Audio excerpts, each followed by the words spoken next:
Monsieur, Oui. on aura le PDF sur le site. Bah oui, comme je le veux, comme ça aurait pas dû être le cas à la base vu que j'allais passer avec Teams, mais comme vous voyez pas le truc de base, ouais, je vais mettre le PDF bah, sur lequel je vais écrire là en fait, tout simplement. Ok. C'est le même logiciel que j'ai utilisé avant les vacances. Donc, allons-y. Alors, hier, on était en train de faire un exercice qui était très court, qui posait une question seulement. J'espère que ça va pas perturber. Je vais aller récupérer vu que j'ai mis une nouvelle version du Poly en ligne. Parce qu'en fait, mon exercice n'est pas... Je l'ai regardé, je vais vous expliquer, mais c'est pas si simple et ça marche pas aussi bien que ça. Donc j'ai réécrit l'exercice, il a plus le même numéro, c'était le 91 ou le 92 pour nous. Je vais juste remettre la nouvelle version que j'ai réécrite là parce que on va contourner l'exo d'une autre façon et ça va, enfin, parce que sinon ça marche pas bien. Alors je reviens là, c'est où? C'est dans exercice, non, c'est au-dessus, pardon. Ah bah non, il m'a pas mis à jour mon poly de cours, il est pas à jour en ligne. Génial. Bon, bah, c'est pas grave, je vais poser les questions à la main, c'est pas très grave. Donc hier, on était en train de regarder ça en fin d'heure. On posait en fait tout simplement... Alors attendez, hop.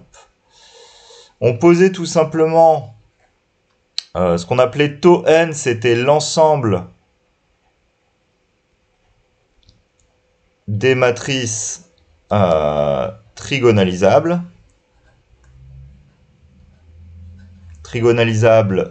Sur Mn de R. Et on voulait montrer juste que montrer que tau n est fermé. Et je vous ai dit, bah, la bonne idée, c'est d'arriver à créer une application qui va renvoyer sur 0, 0 étant fermé. On va pouvoir montrer que l'ensemble est fermé. Sauf qu'on a un gros souci, c'est que si par exemple, vu que là ce sont les matrices trigonalisables sur Mn de R, toutes les matrices sur Mn de R ne sont pas trigonalisables.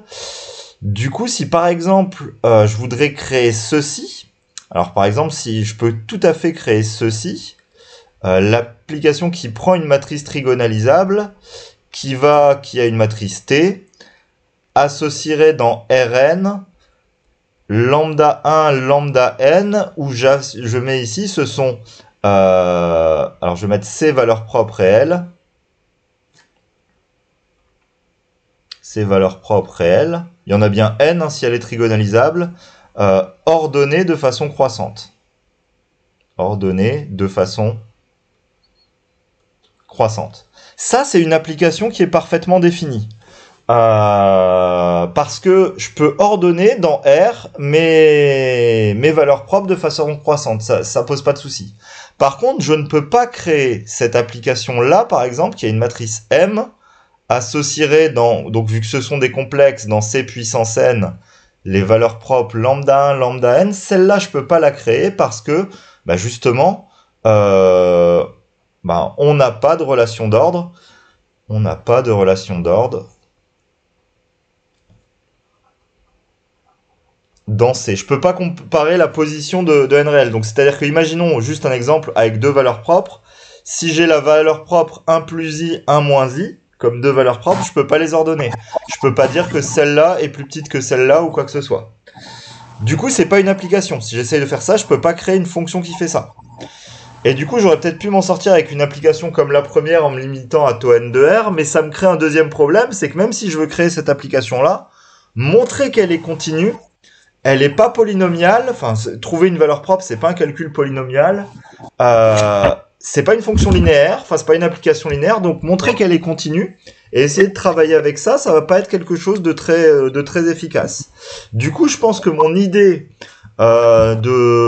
d'image, de partie imaginaire ou de fonction qui va valoir 0, elle me paraît pas faisable juste parce qu'on peut pas ordonner les valeurs propres dans les complexes. Et si on essaye de passer avec des fonctions plus classiques, type ce qu'on avait vu, mince, j'écris pas au bon endroit, ce qu'on avait vu hier, par exemple le déterminant, ou même tout simplement avec le polynôme caractéristique, bah le problème c'est que si une matrice est réelle, si on a une matrice dans Mn de R, si elle a une valeur propre lambda complexe, lambda bar est aussi valeur propre. Du coup, quoi qu'il arrive, le déterminant est réel, le polynôme caractéristique, ses coefficients sont réels, et du coup, mon idée de la partie imaginaire ne va pas marcher. Parce que pour toutes les matrices, ça va valoir 0. Donc, j'aurai pas tau n de R comme l'image réciproque de 0. Donc, là, pour une fois, c'est un des rares cas où essayer de faire par l'image réciproque d'un 0 ou d'un fermé simple me paraît pas si évident que ça, à moins que vous ayez une autre idée là-dessus. Mais en tout cas, moi, ça me paraît pas évident à faire les choses en l'état. Du coup, si c'est pas évident de passer comme ça, la seule autre idée que j'ai eue, mais elle posait déjà un problème hier, et donc il faut qu'on voit comment régler le problème, c'était l'idée d'Amine hier. Hier, Amine m'avait dit, bon, on va revenir juste pour montrer que tau n est fermé. Je suis d'accord, on va prendre si Tn appartient à tau n, il suffit et que la suite Tn tend, quand n tend vers plus l'infini, vers t, il faut montrer que t appartient à tau n. Si on arrive à montrer ça, alors on aura montré que tau n est fermé. Et j'ai dit, bon, ok, ça me paraît, c'est une bonne idée de passer par ces définitions. De toute façon, en topologie, passer par les suites, c'est toujours globalement une assez bonne idée. Mais le défaut que ça avait, c'était comment on allait considérer une matrice qui était dans tau n. On allait dire qu'une matrice est dans tau n, ça veut dire qu'il existe une matrice P, mais ici qui va donc... alors, tau n, c'est peut-être pas une bonne idée, vu que n, c'est juste les matrices de taille n.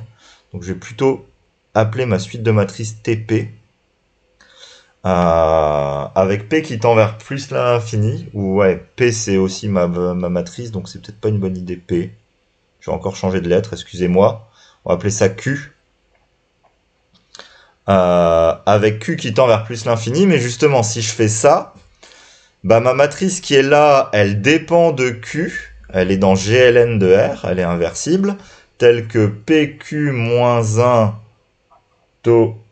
pas tau n, TN, pardon, enfin TQ, PQ, celle-ci vaut une matrice qui va s'écrire, et on l'avait même dit, ça vaut lambda 1Q, alors c'est pas une puissance, je vais juste mettre entre parenthèses pour dire que ça dépend, jusqu'à lambda NQ, quelque chose au-dessus, je m'en fiche, et des zéros au-dessus.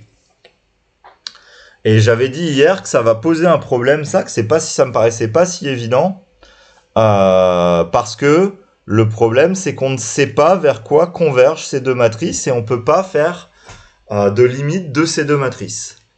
Est-ce que ça va à tout le monde qu'on en était là hier, que j'avais donné l'idée, que je viens de dire qu'elle est pas si simple que ça, et que...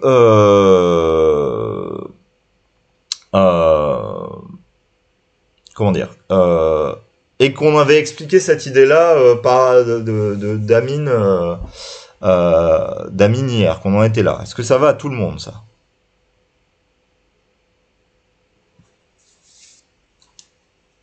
J'attends que vous réagissiez un peu dans la réunion. Si je fais court tout seul, ça sert un peu à rien. Au moins que vous puissiez dire oui dans le chat. Là, j'ai changé d'écran, que je vois une réaction à quelque chose.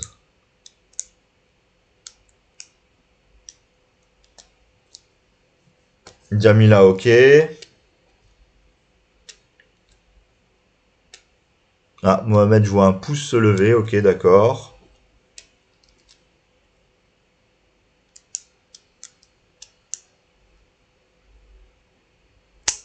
Les autres, vous avez fait semblant d'être connectés ou pas? Ça va poser un problème quand même. C'est pas grave. Non, on est là. Ah, ok. Bon. D'accord. Donc, ok. Donc, je vais continuer mon idée du coup là-dessus. Alors, il y avait un problème, donc, c'était que je ne savais pas quoi faire de cette matrice. Alors, c'est pas si simple que ça. C'est pour ça que j'ai modifié mon exo. Alors, c'est pas mis en ligne, apparemment, il y a un bug. Mais je vais réécrire les questions que j'ai rajoutées derrière pour faire la preuve. Donc, avant de prouver que la partie est fermée et de faire ce qu'on vient de dire là, on va rajouter des questions intermédiaires. La première, elle est un peu bête, elle est un peu simple. Alors, hop, c'est montrer... Alors, j'ai rajouté une question 1A, entre guillemets. C'est montrer que l'ensemble des matrices triangulaires supérieures réelles est fermée. C'est-à-dire qu'avant de passer avec ma matrice PQ, avant de changer de base avec une matrice triangulaire, on peut déjà regarder juste ce qui se passe avec une matrice triangulaire supérieure, avant même de passer à une matrice trigonalisable, et voir que là, il y aura zéro souci. Ça va prendre 10 secondes, mais on va regarder ça juste pour voir qu'il y a zéro souci. Parce que justement, si... Ah mince, faudrait que je reparte en noir. J'ai plus le noir à disposition là-haut, apparemment. Ah, c'est à cause de arrêter le partage que j'arrive pas à cliquer sur le noir. Donc c'est pas très grave. Je vais passer en bleu, désolé. Ce qu'on peut dire, c'est que si... maintenant, je change un peu mes notations, mais si AQ est triangulaire supérieur, et que AQ tend, quand Q tend vers plus l'infini vers A, une matrice limite A, il faut montrer que A est triangulaire supérieur.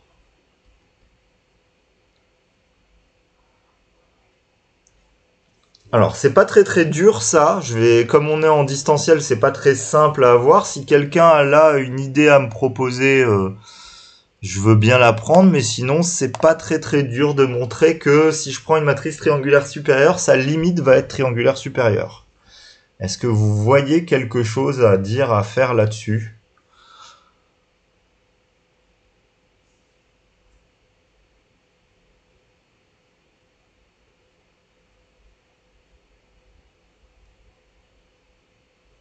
Monsieur, Oui. les termes de la matrice AQ, ils sont en fonction de Q, c'est ça? C'est une suite, oui. Donc, si j'écris ma matrice, attends, je repars sur l'autre écran. AQ, c'est donc puisque c'est une matrice triangulaire supérieure, c'est une matrice qui s'écrit comme celle du milieu de ma question d'avant. C'est-à-dire qu'il y a un lambda 1 qui dépend de Q jusqu'à un lambda n qui dépend de Q. Des zéros en dessous et des points d'interrogation au-dessus, en fait. Enfin, des termes quelconques au-dessus. Et donc ça, quand ça tend vers plus l'infini, ce qu'on veut montrer, c'est que ça, quand Q tend vers plus l'infini, ça tend vers une matrice où il y aurait des zéros en dessous, des choses sur la diagonale et des points d'interrogation au-dessus. Du coup, en fait, en réexpliquant ça, j'ai donné un peu l'idée fondamentale de ce qu'il suffit de faire pour montrer que cet ensemble est fermé. Qu'est-ce qu'il suffit de dire, d'après vous, ou de faire? Est-ce que quelqu'un voit?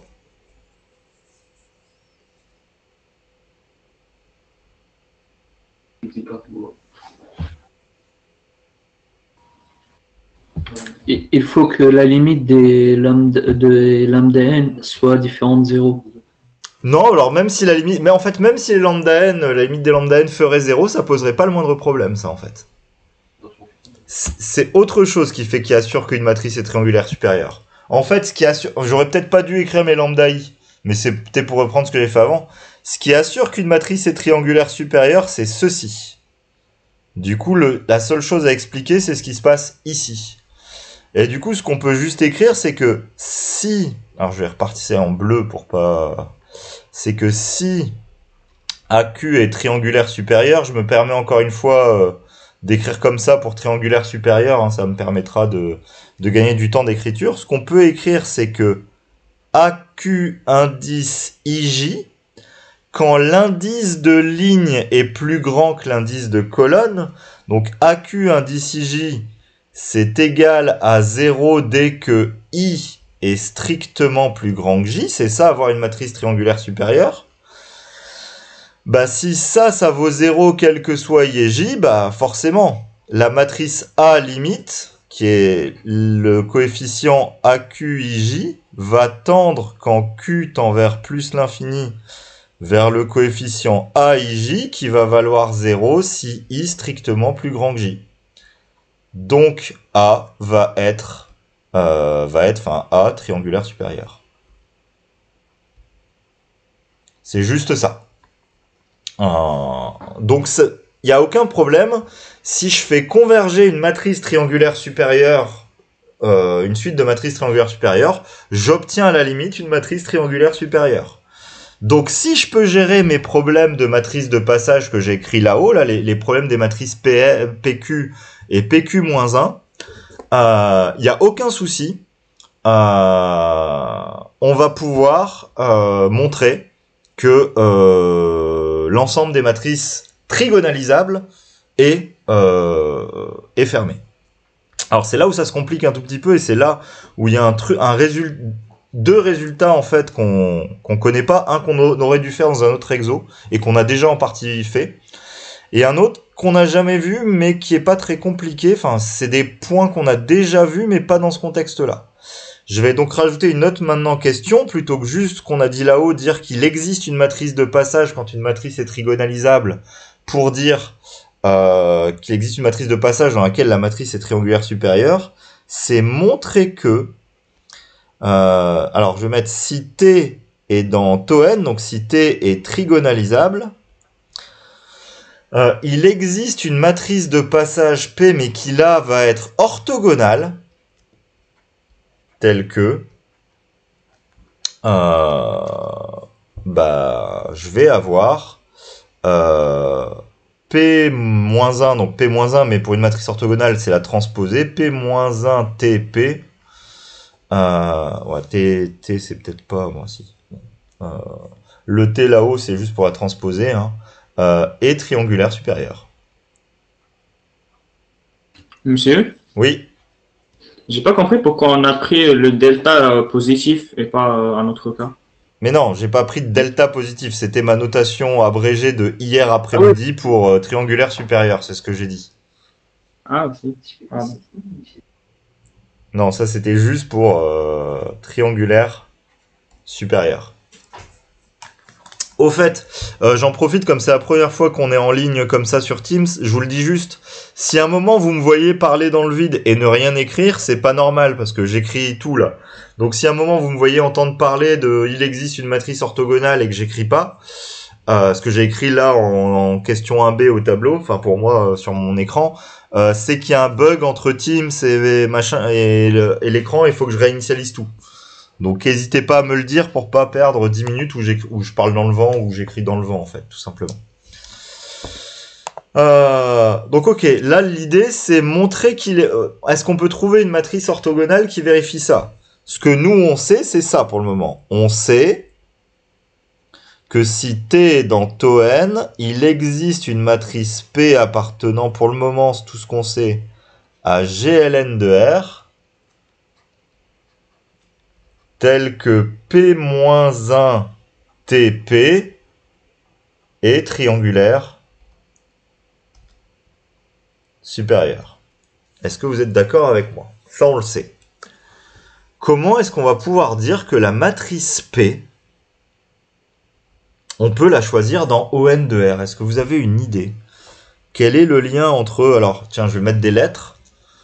Celle qu'on veut, je vais l'appeler entre guillemets P2, et là ce qu'on a c'est une matrice P1 qui vérifie ça. Si j'ai une matrice P1 qui rend ou alors je vais le voir comme ça, la matrice P1 c'est une matrice de changement de base, j'ai une base de matrice P1, mais j'ai une base B1 on va dire, qui triangularise la matrice T, et je veux trouver une base B2 ou une matrice P2 qui triangularise la matrice T aussi, mais cette base, je veux que la matrice soit orthogonale, donc je veux que cette base soit orthonormée. Est-ce que vous voyez comment on peut faire ça? C'est juste... Alors, le comprendre, c'est-à-dire le dire, il faut juste le dire à mon avis sur une copie, ça suffit. Mais après, je vais vous expliquer pourquoi c'est vrai et pourquoi il suffit juste de le comprendre, mais c'est appliquer un point de cours d'espace euclidien de première année, qu'on a déjà revu. On a une première base, on veut créer une base orthonormée qui vérifie la même propriété. Qu'est-ce qu'on va faire et pourquoi? Alors, et après, je vais expliquer pourquoi ça va marcher. ce qu'on va faire, il n'y a pas 36 solutions. Théorème spectral, la matrice, elle n'est pas symétrique. Ça va pas marcher, le théorème spectral, Jamila. Donc non. Là, c'est plutôt quelque chose qui est en lien avec le fait que j'ai une matrice pas orthogonale et que je vais obtenir une matrice orthogonale. Ou que j'ai une base pas orthonormée et que je vais obtenir une base orthonormée. C'est la même chose. Monsieur, on fait Gram-Schmidt sur la base. C'est exactement ça. On va prendre la base initiale et on va appliquer Gram-Schmidt sur cette base. Et il se passe quelque chose avec les matrices triangulaires qu'il faut qu'on comprenne, qui fait qu'en fait, dans la nouvelle base, la matrice va rester triangulaire. Alors, mais c'est juste ça. L'idée qu'il y a, c'est juste d'appliquer Gram-Schmidt. Et donc ça, c'était ça qui nous manquait et qui était dur à voir hier, et que je pense, enfin, qui fait qu'il manquait des questions quand même à mon exo, parce que ça, on l'a jamais vu et il faut qu'on en parle. Donc, ce qu'on a, c'est qu'il existe une matrice de GLN de R telle que, j'ai le P-1, alors je suis où? Là, je suis là. Tel que le P-1 TP1 est triangulaire supérieur.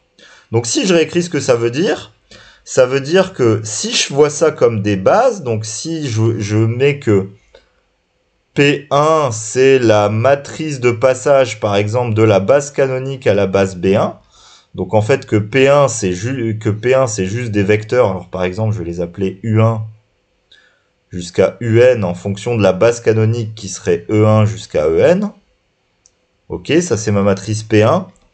Je sais donc que la matrice si je dis que la matrice T, c'est la matrice dans la base canonique d'un endomorphisme F, ce que je suis en train de dire, c'est que la matrice dans B1 de ce même endomorphisme F, c'est une matrice triangulaire supérieure, donc que je peux écrire comme ça. Lambda 1, lambda n, des points d'interrogation et des zéros au-dessus.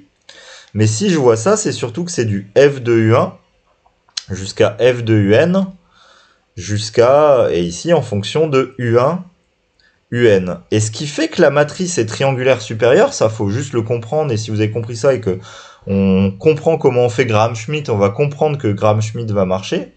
Ce qui fait que la matrice est triangulaire supérieure ici, c'est juste le fait que F de UI, en fait, se décompose comme, en fait, il y a un lambda I UI, et après, il y a des termes je vais mettre 3 petits points en UI-1, il y a des termes en UI-2, et en fait, quel que soit l'endroit où on est, ça va jusqu'à un terme en U1.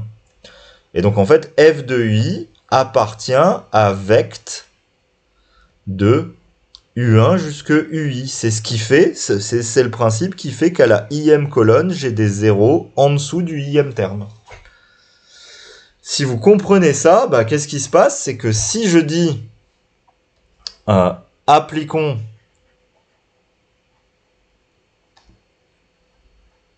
Gram-Schmidt à la base B1. Je vous rappelle comment on crée Gram-Schmidt. On va poser donc des nouveaux vecteurs. Alors d'abord en deux temps. Je vais le faire en deux temps. Je ne les normalise pas. Mais en fait, V1, on va prendre que c'est U1. V2, on va prendre que c'est U2 moins alpha U1, etc. Et on va les prendre... alors je vais quand même expliquer V3 juste pour qu'on comprenne. C'est U3 et on va faire moins alpha U2 moins bêta U1. Et pareil, Vn, on va dire que c'est du UN, moins la somme des je vais reposer des alpha k UK pour k égale 1 à n, avec mon but, c'est que le produit scalaire de VI VJ fasse 0 si I différent de J. C'est juste ça au début. Et une fois que j'ai créé cette base V1 VN qui est orthogonale, du coup, vu que c'est le but, et ce qui va me donner toutes mes constantes alpha, derrière, je crée la base W avec W1 qui est juste V1 sur norme de V1, et je crée à la fin WN qui est Vn sur norme de Vn. Et donc, ce qui m'intéresse surtout quand je fais Gram-Schmidt, si vous comprenez ce qui se passe là, c'est que avec ce qui est là, j'ai forcément que vect de V1, c'est la même chose que vect de U1. Et maintenant, ce que j'ai, c'est que vect, si je les ajoute les uns aux autres, en fait, j'ai vect de V1, V2. bah, c'est aussi la même chose que vect de U1, U2, en fait. Par construction de Graham-Schmitt, à tout moment, vect de V1 jusque VI, c'est la même chose que vect de U1 jusque UI. C'est les mêmes. En fait, la famille est orthogonale, mais je génère, quand je prends 7 vecteurs dans la famille, je génère le même espace qu'avec les 7 premiers vecteurs initiaux. Et donc, puisqu'on a ce principe-là, ce que je peux dire, c'est que si par Graham-Schmitt, je crée ma base W1 jusqu'à Wn, je change de page, hop, je remonte un peu pour qu'on voit, bah alors forcément,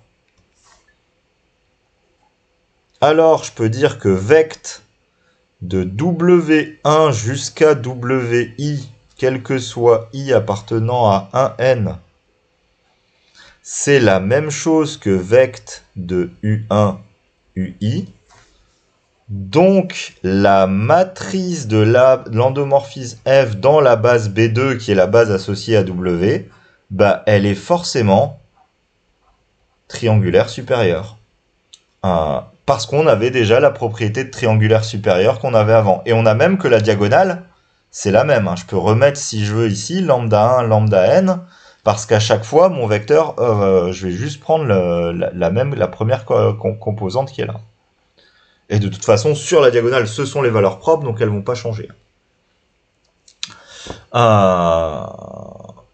Est-ce que ça va à tout le monde? Donc, du coup, puisque maintenant cette base est orthogonale, je viens de créer une base orthonormée, la base canonique est orthonormée, donc forcément, il existe P appartenant à ON de R.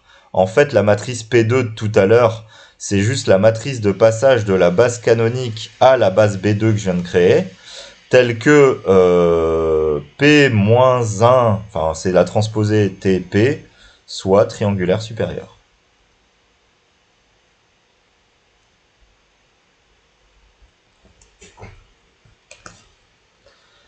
Est-ce que ça va à tout le monde ce point-là que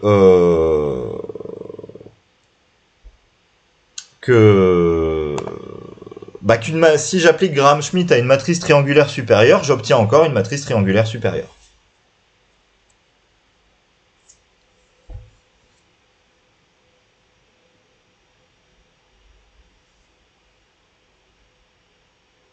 Est-ce que ça vous va? Ça va pas être très rapide, mais j'ai besoin de retour. Oui, monsieur.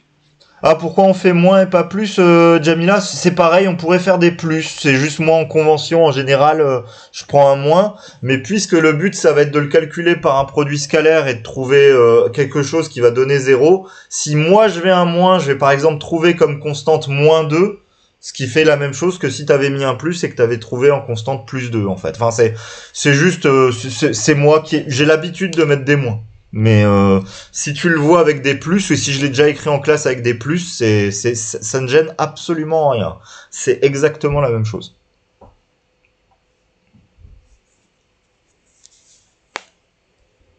Donc voilà, alors il nous manque une dernière chose qu'on a déjà en partie vue, donc je vais pas tout reprendre en détail, mais après on va pouvoir conclure. Mais sans avoir ce premier résultat et ce deuxième, c'était un peu compliqué. Du coup, c'est la question 1C. Montrons que ON de R est compact. Alors de toute façon, on devait la faire à un moment, cette question. C'est un classique, montrer que ON de R est compact. On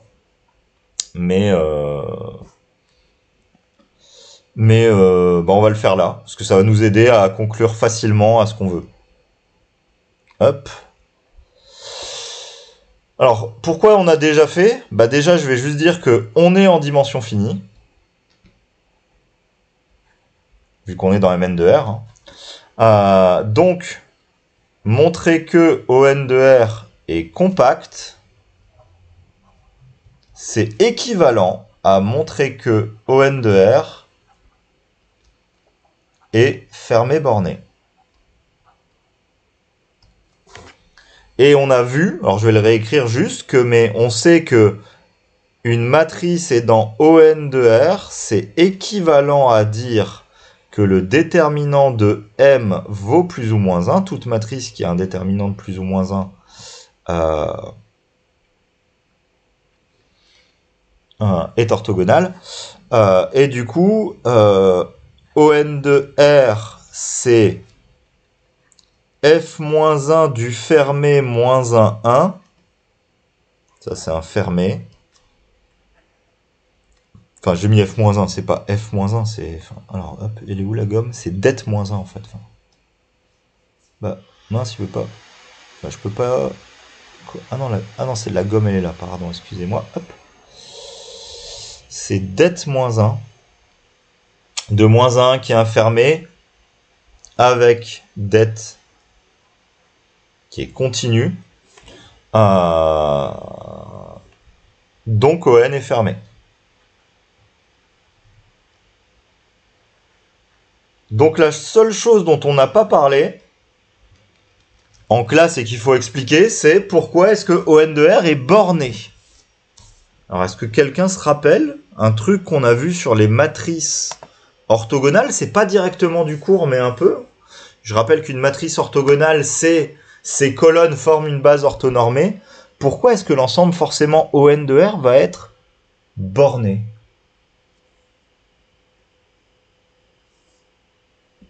Est-ce que vous pouvez me dire quelque chose sur la valeur des coefficients d'une matrice orthogonale? On a une information sur la gamme de valeurs que peut prendre les coefficients d'une matrice orthogonale.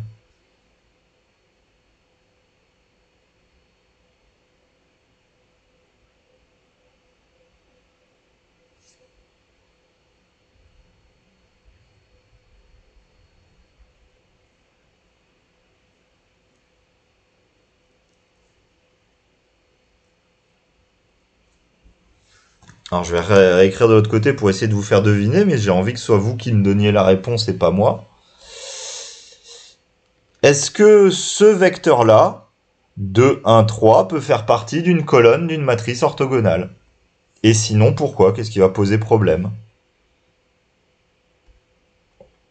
Il y a un gros problème pour moi avec ce vecteur pour qu'il soit dans une matrice orthogonale. Monsieur, il doit former une base orthonormée, le produit scalaire doit être 0. Ouais, alors j'ai pas mis d'autres colonnes, il faudrait trouver d'autres colonnes qui font un produit scalaire nul avec celui-là, mais c'est même pas ça le problème. Juste cette colonne prise en tant que telle, pour la mettre dans une matrice orthogonale, j'ai un autre problème même que l'orthogonalité. Elle n'est pas de norme 1. Alors elle est pas de norme 1, mais elle est même pire que pas de norme 1. Elle est de norme plus grande que 1, c'est-à-dire que... Et en fait, elle va être de norme plus grande que 1, puisque je rappelle que la norme, c'est juste la racine carrée. Là, ce serait de 2 au carré, plus 1 au carré, plus 3 au carré.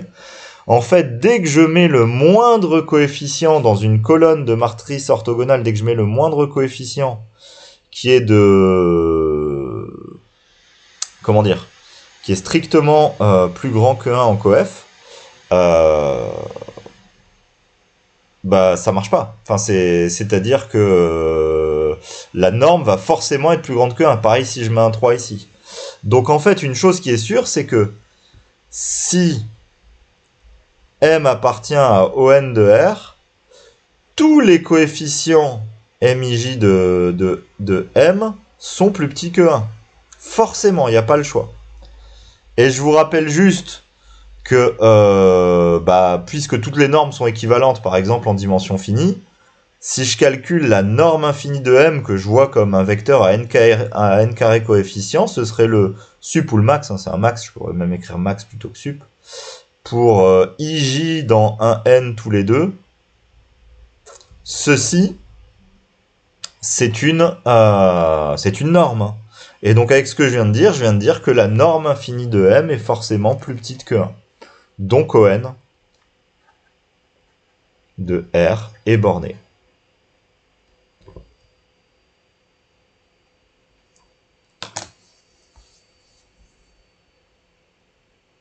Est-ce que ça vous va, ça? Donc ON de R est compact. Ok. Alors j'arrive à ma dernière question. 3. Conclure que ce qu'on voulait au débat, enfin question j'étais à 1C, 1D, 1E, donc c'est plutôt la question 2, maintenant la question finale, conclure que tau n, donc l'ensemble des matrices trigonalisables, est fermé. Donc avec ce que j'ai écrit tout à l'heure, ce que j'ai écrit, c'est que je sais que,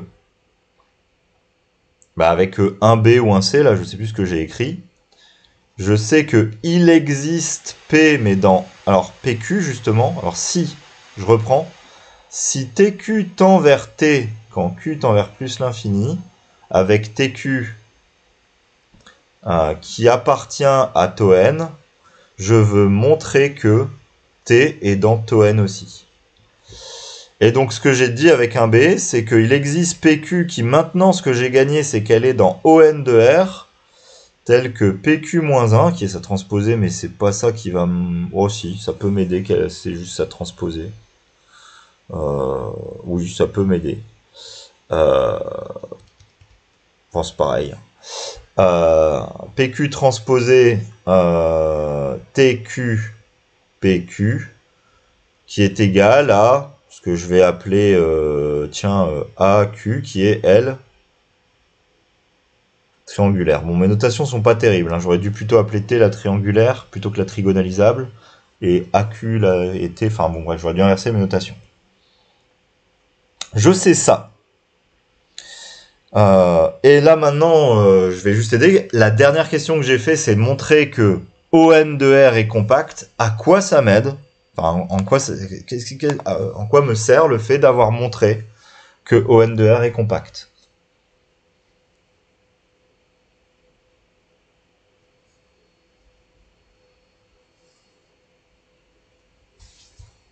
On ne sait pas grand-chose sur les compacts, hein. Soit on a des fonctions continues avec des compacts et on peut utiliser le théorème de la borne atteinte, mais là on n'a pas trop vu de fonction.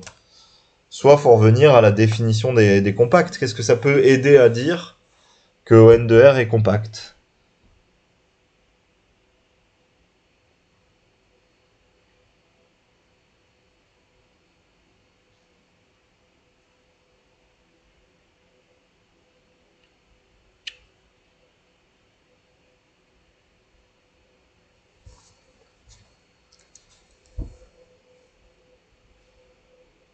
Personne peut dire ce que ça veut dire. Ah.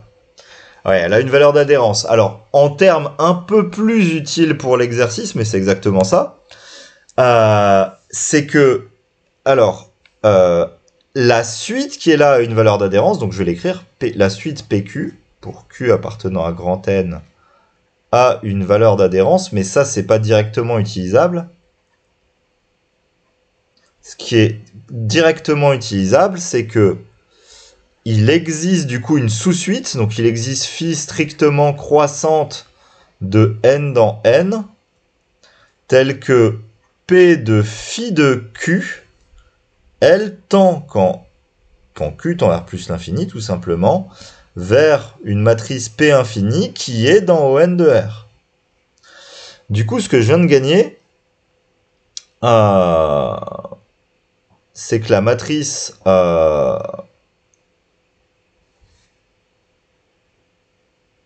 qui est là,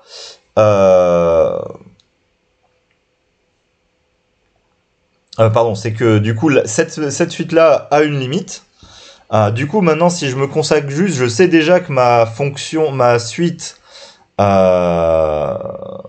TQ tend vers T.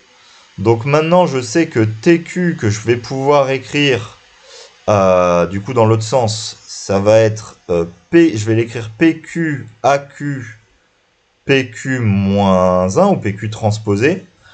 En fait, je vais pas considérer TQ directement, mais je vais considérer T phi Q. La sous-suite à suite, je sais que TQ tend vers T quand Q tend vers plus l'infini. Du coup, je sais que T phi Q tend aussi vers T quand Q tend vers plus l'infini. Mais sauf que ce que je viens d'écrire, c'est que T phi Q, ça tend quand Q tend vers plus l'infini, vers, entre guillemets, P infini transposé, qui sont deux matrices orthogonales. Et ici, au milieu, j'ai forcément du coup une limite qui est une matrice A infini, qui serait juste la matrice T fois P infini transposé fois P infini. Et donc j'ai que celle-ci, elle est triangulaire supérieure. à cause de 1A, parce que c'est la limite d'une matrice triangulaire supérieure, et donc elle est... Enfin, elle appartient aux matrices triangulaires supérieures. L'ensemble des matrices triangulaires, l'ensemble des matrices triangulaires supérieures est fermé. Donc oui, en fait, c'était... Ouais, il y avait du travail quand même pour arriver à montrer que l'ensemble tau-n des matrices triangulaires est fermé. C'était beaucoup plus compliqué que ce que je pensais, vu qu'on ne peut pas ordonner les valeurs propres si on est dans C, et du coup, on ne peut pas facilement créer d'application qui va permettre de directement faire le résultat. Est-ce que ça vous va? Mince, j'étais en train de décaler ma page sans faire gaffe. Est-ce que ça vous va pour cette question-là? On n'avait pas fini notre exo, il y avait une deuxième question, mais la deuxième question, elle va être beaucoup plus simple que la première. C'est la première où mon exo était beaucoup plus dur que ce que je voulais faire au départ.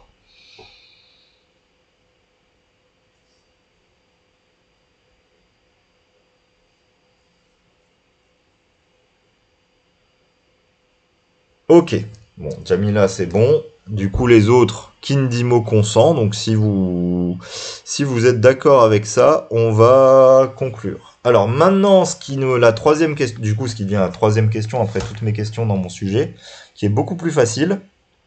Je suis où? Je suis là. C'est montrer que donc Dn c'était l'ensemble, Dn ronde comme ça, c'était l'ensemble des matrices diagonalisables. C'est montrer que Dn bar, c'est justement tau-n. Donc montrer que l'adhérence, ou alors ce que je peux noter aussi comme ça, l'adhérence de Dn, c'est tau-n. Alors ça, c'est la première fois, je me suis rendu compte que j'ai pas fait assez de détails et peut-être d'explications de dessin. Enfin, je pensais que c'était clair, mais ça l'est peut-être pas. Donc je refais un petit dessin à côté sur juste la notion d'adhérence et de comprendre. Si je fais mon ensemble Dn comme un dessin, donc je le fais comme une partie comme ça, alors c'est peut-être ni ouvert ni fermé, donc j'ai des bouts, j'ai ma frontière, j'ai des bouts, j'ai pas ma frontière. En fait, ce qu'on appelle l'adhérence de Dn, c'est ce vers quoi peuvent tendre toutes les suites de Dn. Donc en fait, c'est la même chose que Dn, sauf qu'au point où j'ai pas inclus la frontière, alors j'essaye de repasser au même endroit, mais c'est pas facile, je rajoute la frontière. Donc en fait, l'adhérence de Dn, c'est la version fermée de Dn. Donc si on comprend ça, en fait, on va comprendre comment faire la preuve de cette question, mais si on n'a pas compris ça, ça devient tout de suite forcément très dur. Parce qu'en fait, il y a quelque chose qui est assez simple, c'est que si une matrice est diagonalisable, elle est trigonalisable. Donc si D appartient à Dn, alors D appartient à tau-n. Ce qui veut dire tout simplement que, c'est aussi écrit comme ça, l'ensemble Dn est inclus dans l'ensemble tau-n. Et si en fait on a Dn qui est inclus dans tau-n, ça veut dire que si je continue mes dessins, en fait j'ai mon ensemble tau-n qui est forcément autour ici de partie. Alors je l'ai fait très grand autour, il est possible que tau-n par exemple ici ça vienne se coller. Comme ça, je peux peut-être couper ce bout là pour dire, enfin il y a des endroits où ça se colle peut-être, j'en sais rien, je sais pas les dessiner en vrai ces ensembles. Hein. Mais donc forcément si Dn est inclus dans tau-n, j'ai forcément, je vais repasser en bleu, excusez-moi, hop, j'ai forcément Dn bar, en fait qui est lui aussi inclus dans... Alors, je pourrais l'écrire comme ça, comme tau-n bar, mais comme on vient de montrer qu'il est fermé, en fait, comme l'adhérence, c'est la version fermée de l'ensemble, c'est tau-n, en fait. C'est sûr et certain que je vais avoir l'adhérence de l'une qui est inclue dans l'adhérence de l'autre. Et donc qui est tau-n lui-même. Du coup, j'ai une inclusion qui est relativement évidente, c'est que j'ai forcément ceci qui est vérifié. Du coup, la seule chose qui me reste à vérifier, c'est montrer que tau-n est inclus dans l'adhérence de Dn. Et puisque l'adhérence, c'est les limites qu'on peut faire de suite d'éléments, donc la question devient, il faut montrer que toute matrice trigonalisable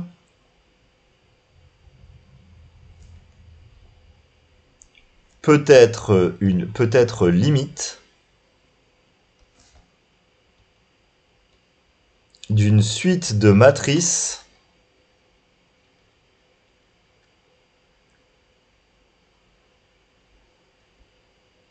diagonalisables.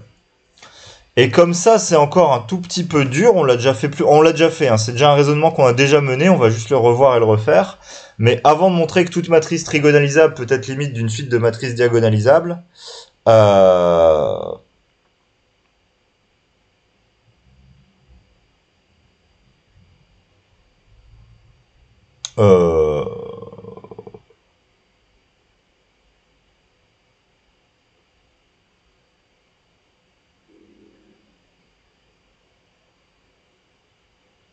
bah non, si, ouais. Non, on l'a déjà vu, donc est-ce que j'ai vraiment besoin de vous guider là-dessus? Je suis pas convaincu à 100%. Est-ce que vous voyez comment on peut faire ça? Comment on peut montrer qu'une suite de matrices diagonalisables tend vers une matrice trigonalisable? On l'a déjà fait, hein, c'est déjà un raisonnement qu'on a déjà effectué.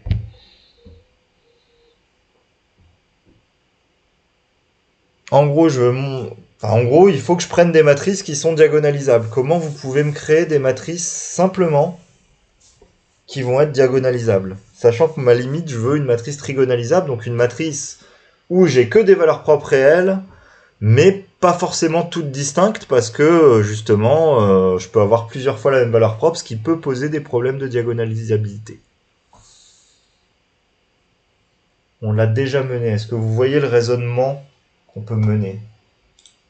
Alors, je peux le faire sur un exemple, je peux mettre un exemple au tableau juste pour vous aider un petit peu à comprendre. Si je vous fais la matrice qui est là, 1, 2, 2, 3, 3, entre guillemets, et je mets n'importe quoi au-dessus, je m'en fiche, elle n'est pas forcément diagonalisable, et des zéros en dessous. Hein. Elle n'est pas forcément diagonalisable, cette matrice, parce que ça dépend du fait qu'il faudrait que l'espace associé à la valeur propre 2 soit de dimension 2, et que l'espace associé à la valeur propre 3 soit de dimension 2 aussi, pour qu'elle soit diagonalisable. Mais donc, est-ce que vous pouvez me trouver, vous, une suite de matrices qui va tendre vers celle-ci, et celle-ci, je veux que celle-ci soit diagonalisable? Est-ce que vous voyez ce qu'on va faire?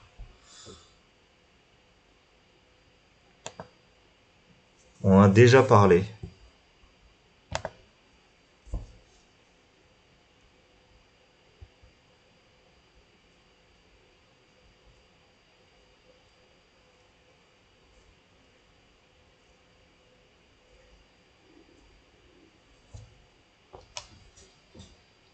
Personne? Est-ce que vous m'entendez au moins? Est-ce que je fais cours dans le vide ou pas?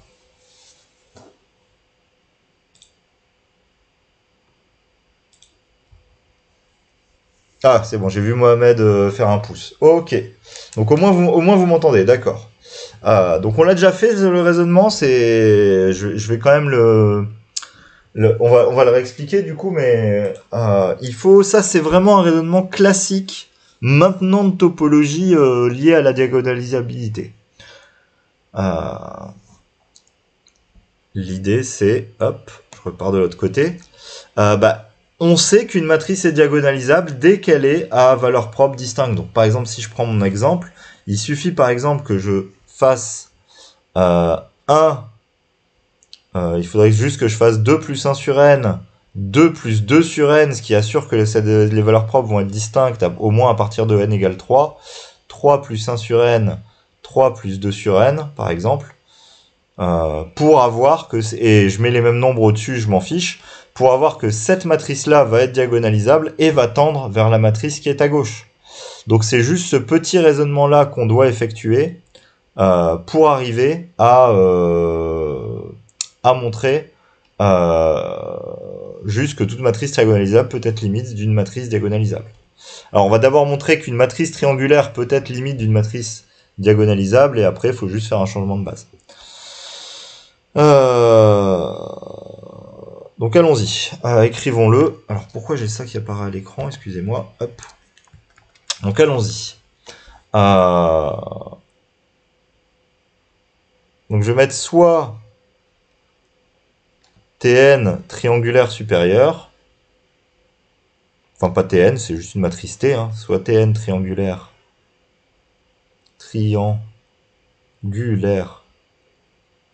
supérieur. T peut s'écrire du coup lambda 1, lambda n avec les lambda n pas forcément distinctes. Les lambda i non forcément distincts.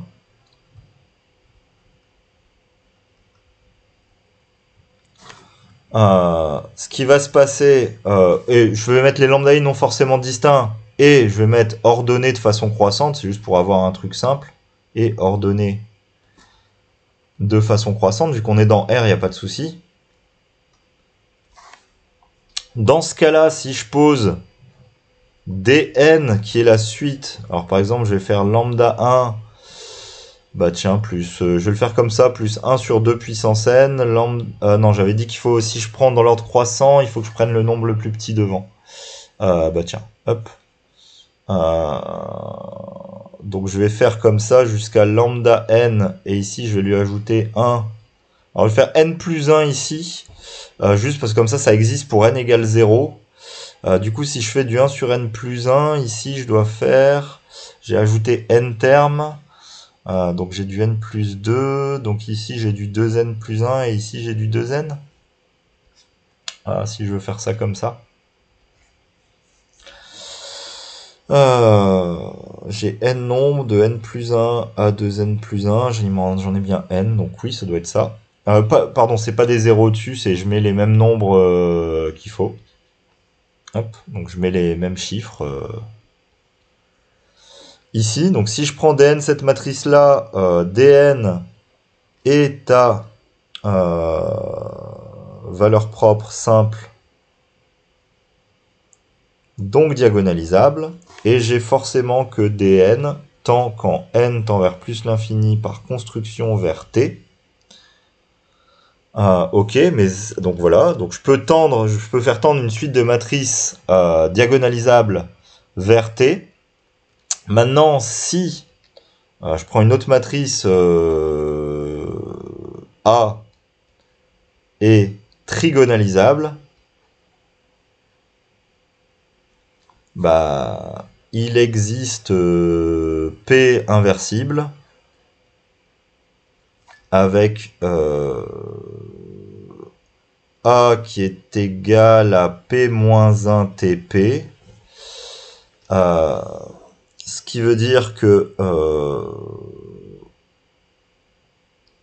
je peux réécrire aussi que T c'est PA P-1, et donc je peux écrire, si j'écris dn, donc la matrice dn fois P, non, attendez, dans quel sens? Si j'écris dn fois P, non c'est l'inverse, si j'écris P-1 dn fois P, qui elle aussi c'est juste un changement de base d'une matrice diagonalisable, donc cette matrice est des z, bah ça tend quand n tend vers plus l'infini, tout simplement vers P-1 TP qui vaut A. Et donc A est bien limite d'une suite de matrices diagonalisables, et donc je viens de montrer que tau n est inclus dans dn bar. Bon, cette question-là, elle était beaucoup plus simple, c'était un principe qu'on a déjà vu plusieurs fois. Quand je veux faire tendre des choses et que je veux des matrices diagonalisables, ce que je fais, c'est que je crée des valeurs propres toutes distinctes sur la diagonale et des matrices triangulaires pour que ça marche. Et après, par changement de base, on va pouvoir obtenir un résultat sur les matrices trigonalisables, par exemple. Ça va toujours être ces principes-là qui vont être mis en jeu, hein. Toujours les trucs des matrices trigonalisables, c'est toujours les mêmes principes, les mêmes notions. On va toujours travailler quasiment avec des matrices parce que ça permet de faire aussi de la réduction des endomorphismes et plein d'autres résultats algébriques de vos autres chapitres pour faire ces exercices-là. Bon, on va continuer les exercices, du coup, on va pas aller plus loin. Hein. Il me reste le 93 à vous faire. Bah, allons-y. Alors, je peux faire sûrement un CTRL-C. Windows S. Hop, si je fais ça. Est-ce qu'il va accepter mon copier-coller?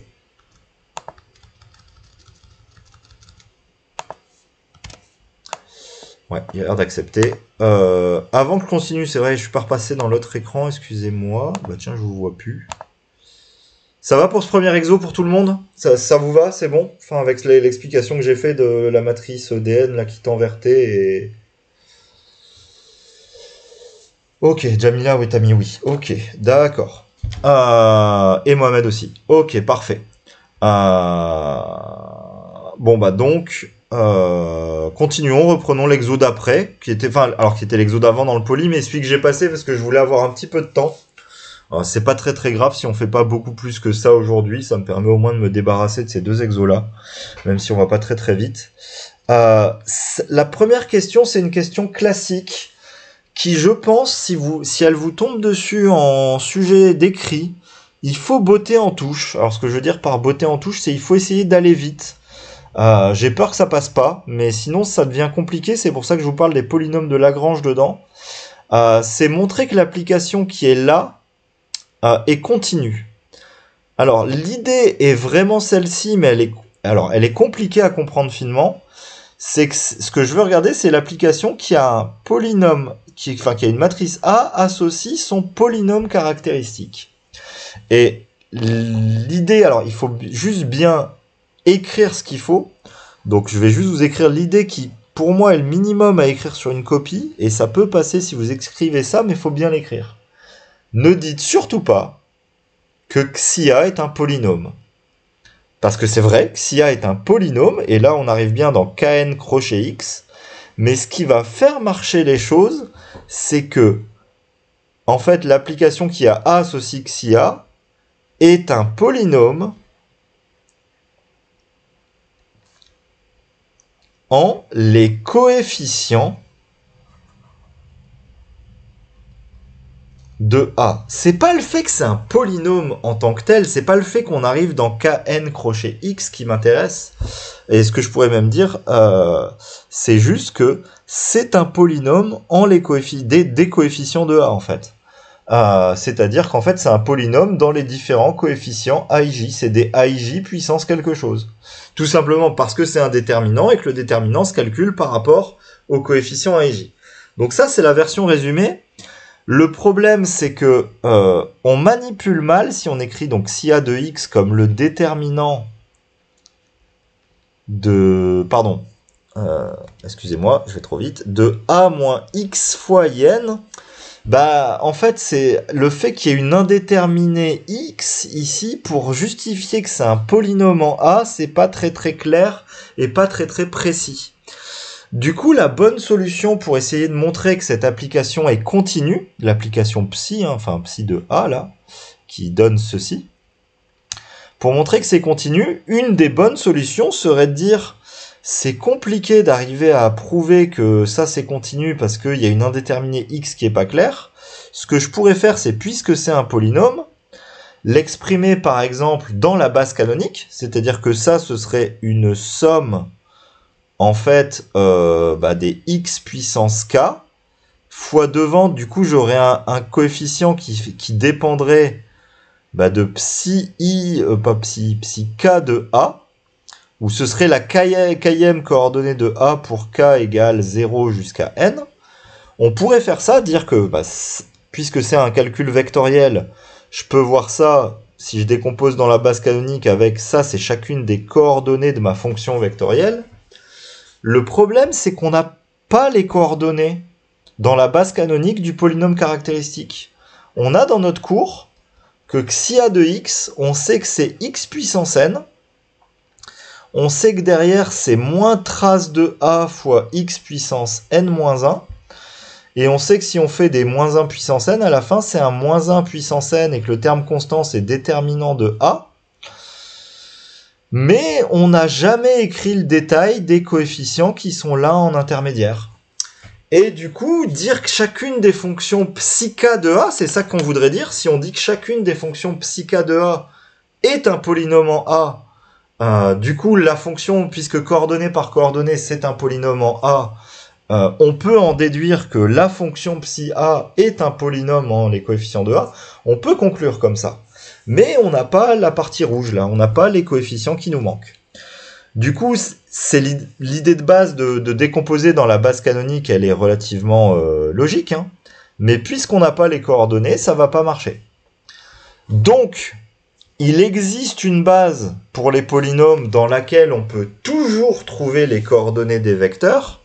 C'est tout simplement la base des polynômes de Lagrange. Donc, je vais la reconstruire ici. Alors, sur quel point? Je m'en fiche royalement, en fait, vu que c'est pas des calculs simples. C'est juste que je veux pouvoir exprimer à partir du polynôme xia mes coefficients. Du coup, je vais choisir, moi, par exemple, soit L0 jusque Ln, la base de polynôme de Lagrange. Alors, Lagrange, c'est avec un grand L. Hein. Associé. Alors, par exemple, c'est juste pour pas m'embêter, hein, au point 0 jusqu'à n, en fait. Donc, c'est quoi cette famille de vecteurs? Je vous rappelle en deux temps, si je veux la base simple, la base orthonormée, entre guillemets, L0, je veux que ce soit le polynôme qui s'annule partout, sauf en 0. Donc, je vais l'écrire comme x-1, x-2 jusqu'à x-n. Et pour qu'il fasse 1, quand je vais le calculer en 0, je vais le diviser par 0-1, 0-2. Alors oui, je fais du zèle jusqu'à 0-n, mais c'est parce que c'est plus facile à décrire derrière. Si je construis L1, c'est celui que je veux pas qu'il s'annule en 1, donc je vais le faire en x-0, x-2 jusqu'à x-n.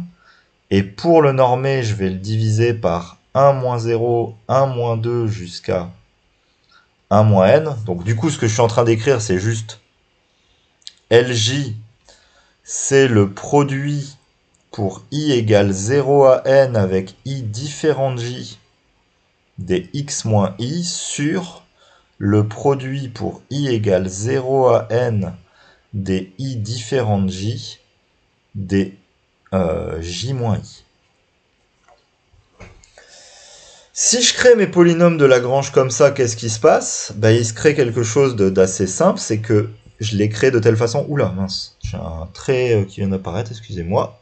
Je ne sais plus où je suis avec ma souris, je suis là. Annuler. Voilà. Ce que ça me permet de créer, c'est que Lj de i, en fait, ça vaut 0 si i différent de j, et ça vaut 1 si i égale j. Alors si vous l'avez vu l'année dernière, je m'en suis pas trop resservi, mais c'est ce qu'on appelle le symbole de Kronecker. C'est delta ij, ça vaut 1 si i vaut j, et ça vaut 0 si i est différent de j. Si je me sers de ça maintenant, et si je cherche les coordonnées d'un polynôme p dans la base de Lagrange, si je veux... Alors j'admets que c'est une base, mais ça me fait gagner du temps. On l'a déjà fait en DM et je l'ai refait en classe je sais plus quand. Si j'écris que c'est la somme pour j égale 0 des alpha j lj, j égale 0 à n, si en fait je calcule juste p de i, ou p de 0 par exemple, si je peux déjà faire p de 0 pour vous faire comprendre, ça va me faire la somme pour j égale 0 à n des alpha j fois lj de 0. Sauf qu'en fait, le seul polynôme non nul en 0, c'est L0. Donc ça fait L0 fois L0 de 0. L0 de 0, c'est par construction, ça fait 1, donc ça fait alpha 0. Donc en fait, alpha 0, ça fait P de 0.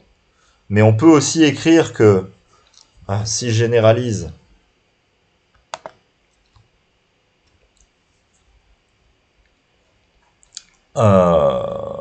que P de i, du coup, ça va faire alpha i fois li de i, tous les autres termes étant nuls.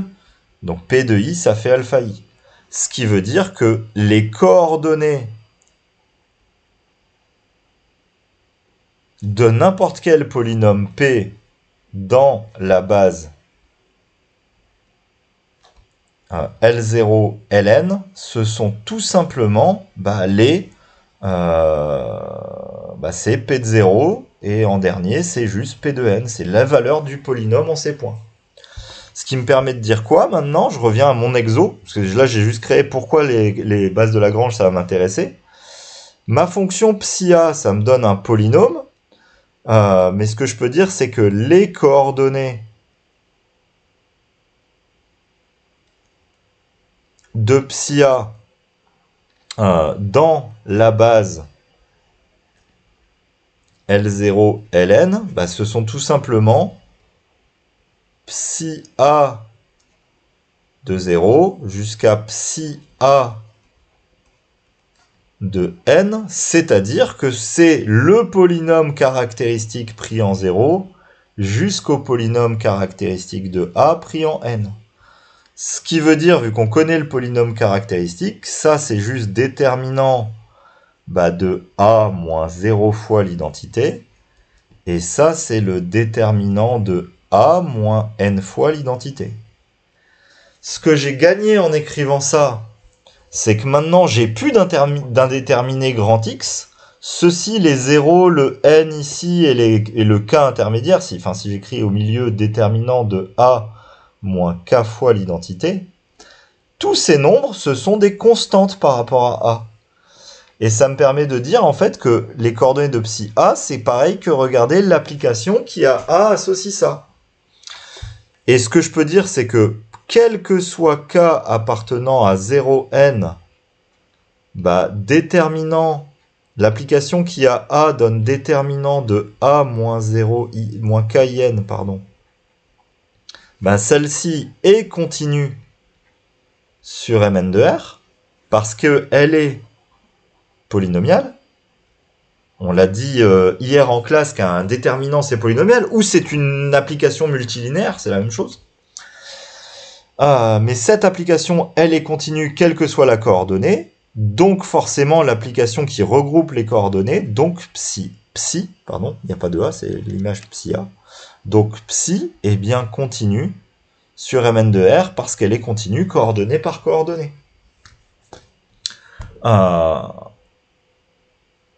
Donc voilà, alors il faut utiliser les polynômes de Lagrange pour détailler l'idée, mais donc j'insiste, cette application elle est continue parce qu'elle est polynomiale, mais polynomiale en les coefficients de la matrice A, parce que dans la base de Lagrange, ce sont des déterminants qui dépendent que de A et d'aucune autre variable, et pas d'une indéterminée grand X qui complique un peu les choses.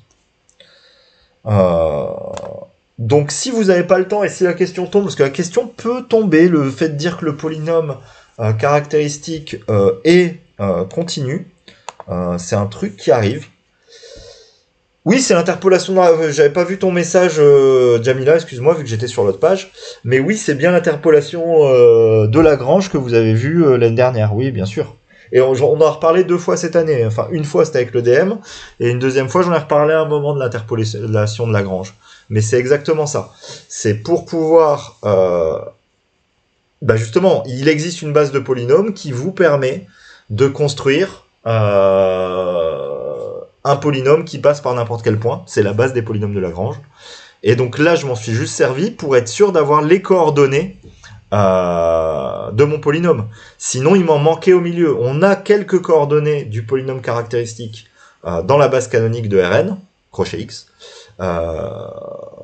Mais on n'a pas toutes ces coordonnées. Et donc on ne pouvait pas justifier que toutes ces coordonnées étaient polynomiales. Donc ne dites surtout pas juste c'est un polynôme, mais je pense que ça suffit de dire c'est une fonction polynomiale des coefficients de la matrice. Voilà. Donc ça c'était quelque chose qu'il fallait qu'on ait fait une fois en l'expliquant bien, la version simple et la version compliquée. Qu'un polynôme caractéristique est continu. Oui, Yed et Yamin, non Amin et Yed. Oui. J'ai pas compris pourquoi on a pris le XA en 0. Le polynôme caractéristique, pourquoi on pris en 0? Alors, se donner, alors je remonte dans mon écran, mais se donner une base des polynômes de Lagrange, c'est se donner des points normalement, par exemple, tu les écris, alors ça peut dépendre, mais tu peux les écrire souvent x0 jusqu'à xn avec les xi qui doivent être forcément différents des autres xj. Et du coup, moi, c'est quitte à devoir me choisir des x0 jusqu'à xn distincts, au lieu de faire des calculs lourds avec des x1 ici, enfin x0, enfin non, ici du coup ce serait x1, x2, etc., xn, bah j'ai choisi de prendre directement x0 égale 0, enfin de prendre des entiers simples. Donc c'est moi qui les ai choisis comme ça pour me simplifier les calculs. Ça te va ou pas comme réponse? C'était ça qui te posait la question? Oui, merci. Oui, c'était ça, merci. Ok. Ouais, c'était juste pour simplifier les calculs. Ok, donc l'application polynôme caractéristique est continue. Ce qui était la première question de notre exo, j'ai remonté à l'énoncé. Ça, c'est un truc classique. Et justement, ce qui est moins classique, c'est un peu moins classique, la deuxième. Mais ce qui montre que c'est pas juste un argument de c'est un polynôme, c'est bien autre chose. Deuxième question, montrer que l'application phi, qui a une matrice A, donne son polynôme minimal, n'est pas continue sur Mn de K. Et on pourra penser à considérer AN qui vaut la diagonale 1n 0, 0, 0, 0. Alors, donc là, le but de la question 2, c'est montrer que phi, l'application qui a A associe le polynôme minimal de A, n'est pas continue. Alors, s'il nous parle de suite, je vais déjà rappeler juste le cours qui est à peu près évident, mais pour comment on va montrer qu'une application n'est pas continue, on va nier le fait qu'elle est continue. Du coup, on va montrer que on va raisonner par l'absurde, supposons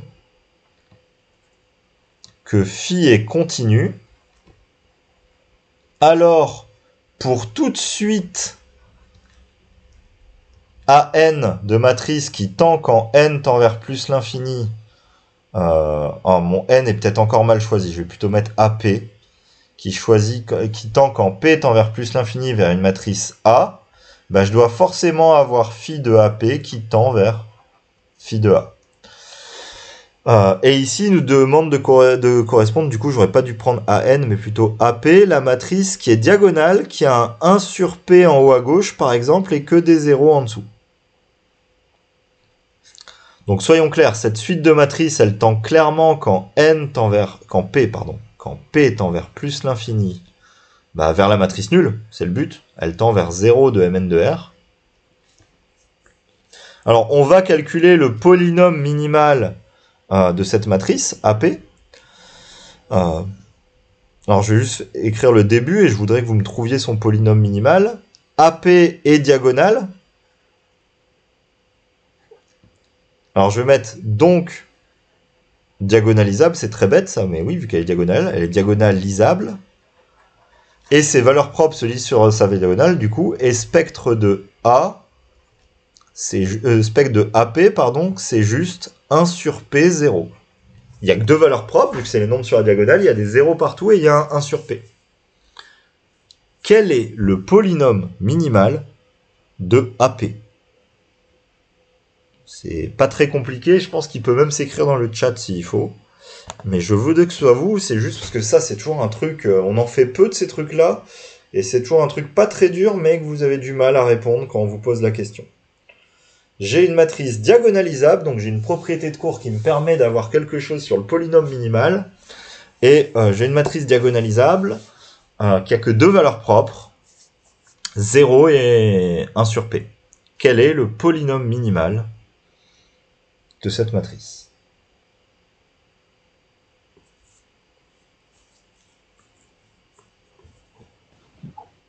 C'est x moins 1 sur P. Ouais, c'est x facteur de x moins 1 sur P, exactement ça. Alors, hop.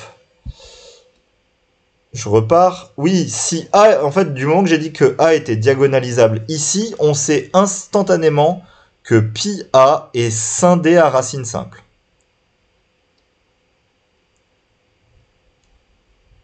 Et que les racines de pi A sont les valeurs propres. Du coup, ça implique que pi AP, c'est x facteur de x moins 1 sur P.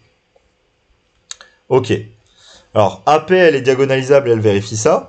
Alors, c'est très bête, mais la matrice nulle de Mn de R, donc la matrice nulle, 0 de Mn de R, bah son polynôme minimal, c'est très bête, mais c'est à peu près évident, mais pi 0, entre guillemets, c'est juste le polynôme x.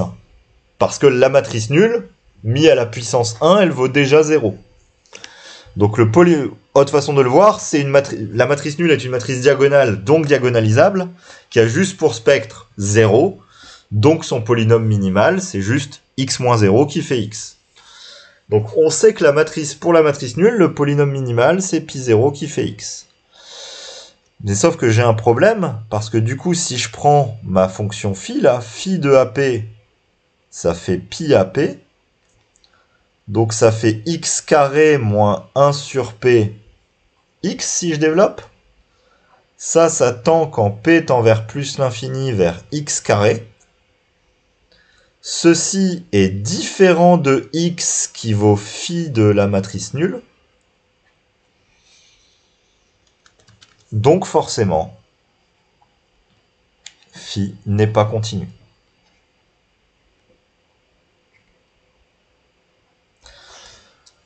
Donc c'est tout l'intérêt de cet exercice, c'est de voir que ce n'est pas du tout parce qu'on a un polynôme que l'application qui a A donne le polynôme est continue, parce que là, on a bien trouvé le polynôme minimal.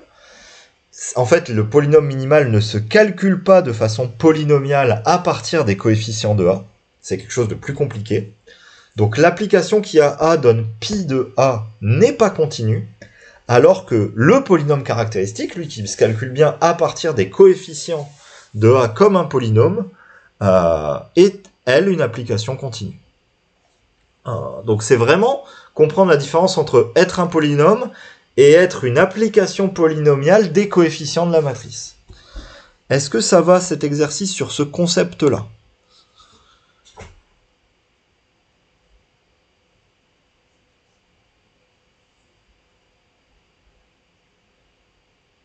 C'est bon pour Yad et Amine. Ok, c'est bon pour Jamila.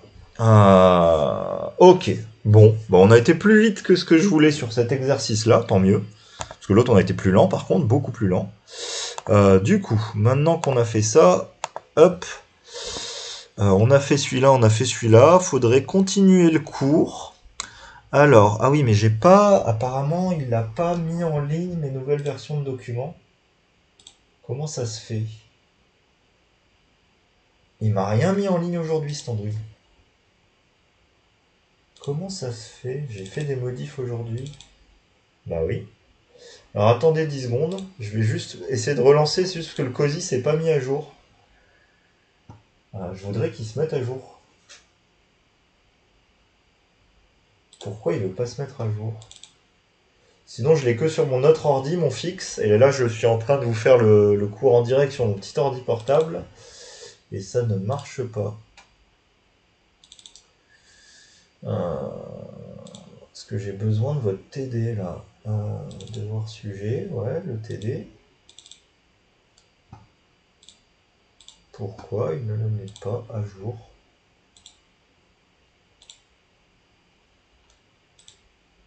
Mon COSI est à jour. Bah non qu'il n'est pas à jour.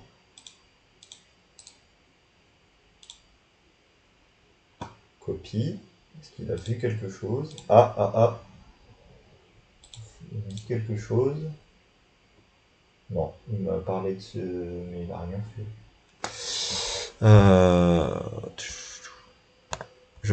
J'arrête pour 10 secondes, excusez-moi. Alors, hop.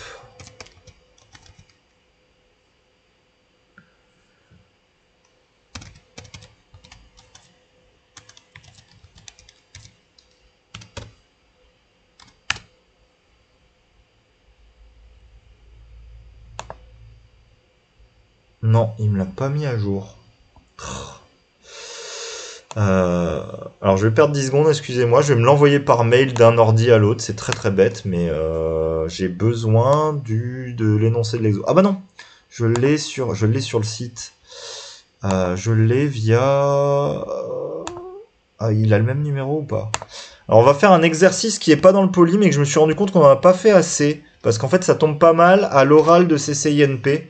Quand j'ai préparé votre TD, là, il y a quand même 3 exos qui parlent d'adhérence et on n'en a pas fait assez du coup. Donc on va faire un exercice d'oral de CCINP. Donc ils sont sur le site, hein. La banque d'exos d'Oro. Alors attendez, je suis toujours en train d'essayer de m'en sortir. Hop. Dans ressources externes, vous avez le fichier d'oral. Hop. Je vais le télécharger et aller chercher l'exo en question. Alors je sais plus c'est quel numéro, c'est dans les 40, je sais. Alors 41, c'est pas ça.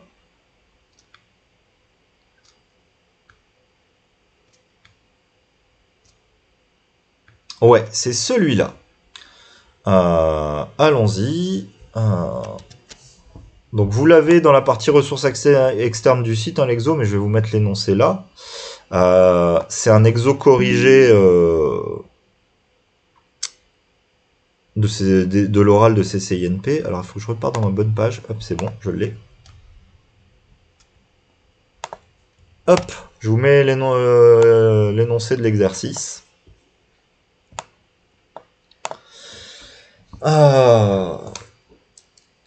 Alors, c'est parce que, voilà, c'est un exercice qui fait que des trucs un peu bêtes d'adhérence. Enfin, un peu bêtes. C'est pas très très compliqué. C'est mes dessins d'adhérence que j'ai fait avant, hein, mais comme on n'en a pas fait beaucoup, et que il y en a d'autres des plus intéressants, j'ai mis les autres dans le TD de vendredi prochain. Et du coup, celui-là, je l'avais mis en dernier, mais il était vraiment tout au bout du TD. Il me paraissait moins intéressant. Du coup, comme on a un peu de temps là, on arrêtera, je pense, dès qu'on l'a fait, cet exo. Parce que c'est fatigant de faire cours en ligne comme ça. On va juste essayer de le faire pour voir ce qu'on peut faire si on vous pose des questions comme ça sur l'adhérence. Et d'ailleurs, ça c'est un exercice d'oral, donc vous pouvez tomber dessus à l'oral de CCINP. Donc la question 1A, rappeler la caractérisation de l'adhérence d'un ensemble à l'aide des suites. X est dans l'adhérence de A, donc A bar. Si et seulement si, je peux trouver une suite UN d'éléments de A tels que UN tendent vers X. Tiens, ça me fait penser, c'est juste une parenthèse, hein. Mais c'est écrit dans le poli de cours, mais je suis pas sûr de l'avoir dit à l'oral quand on a fait la densité il y a lundi. Mais donc, juste dire que D est dense dans E, c'est juste dire que D bar vaut E. Hein. C'est vraiment... c'est toujours les mêmes notions, en fait, ça, hein, ces concepts-là de limite de suite. Un truc est fermé si la limite est dedans, l'adhérence, c'est la partie fermée autour de la partie. Enfin, on est toujours dans les mêmes concepts. Mais c'est ça ce qu'on appelle le mot la caractérisation de l'adhérence à l'aide des suites. Ce qu'on appelle aussi un autre exo, ils appellent ça la caractérisation séquentielle. Séquentielle, c'est quand on prend des suites. Ok. Et du coup, ils veulent nous faire montrer la propriété suivante, montrer que si A est inclus dans B, A bar est inclus dans B bar. Ce qui est à peu près évident, mais on va l'écrire. Donc, montrer que si A est inclus dans B, alors A bar est inclus dans B bar. On va prendre X appartenant à A bar, et on va aller montrer que ce X appartient lui aussi à B bar. Donc avec ce qu'on a dit en 1A, si X appartient à A bar, je réécris pas tout, mais il existe UN, une suite UN, là, appartenant à N, telle que UN tend vers X. Ok. Hop, je fais un peu de place. Donc je sais qu'il existe une suite UN qui tend vers X. Sauf que pour tout N appartenant à N, du coup, j'ai UN qui appartient à A. Et A qui est inclus dans B. Donc UN appartient à B. Et j'ai UN et UN qui tend, quand N tend vers plus l'infini, vers X. Donc ça c'est la définition de X appartient à B bar. Et donc, comme j'ai montré que si X appartient à A bar, X appartient à B bar, donc j'ai bien A bar qui est inclus dans B bar. Voilà pour ça. C'est pas une preuve très très compliquée. Ça fait manipuler des adhérences. Je m'attendais pas à ce que le programme ait tourné autant que ça autour de l'adhérence, autant fermé, ouvert, oui. Mais non, en fait, il y a plus d'exos qui manipulent l'adhérence que ce genre de choses. Enfin, que ouvert, fermé, entre guillemets. Enfin, pour les euros, hein, pour les euros. À l'écrit, c'est plutôt les notions d'ouvert, fermé avec les images réciproques de fonctions là qui tombent. Question 2. Montrer que l'adhérence de A union B, c'est l'adhérence de A union l'adhérence de B.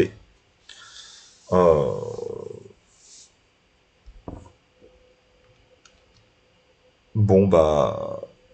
Alors, c'est une égalité. Alors, il y a marqué... Remarque, une réponse sans utiliser des suites est aussi acceptée. Donc, je pense qu'on n'est pas obligé d'utiliser les suites. Je pense qu'on peut utiliser juste les ensembles et utiliser la question 1b. Moi, ce que je dirais, c'est une chose qui me paraît, moi, bête, mais c'est qu'on a forcément A bar... Non, je vais le faire. Alors, je vais le faire déjà dans un temps. En utilisant la question d'avant, j'ai forcément que A est inclus dans A union B. Donc, d'après 1b, j'ai forcément A bar qui est inclus dans A union B bar. Et je peux faire la même chose avec B. B est inclus dans A union B. Donc B bar est inclus dans A union B bar. Et donc, de ça, je peux conclure forcément que A bar union B bar, c'est inclus dans A union B bar. Donc la question c'est, est-ce que c'est ça qu'il voulait utiliser pour les suites ou est-ce que c'est l'autre? Donc j'ai une inclusion qui est faite, c'est j'ai que ça c'est forcément inclus dans ça. Donc l'autre inclusion c'est, est-ce que je peux montrer que A union B le tout bar, c'est inclus dans A bar union B bar. Sans passer par les suites.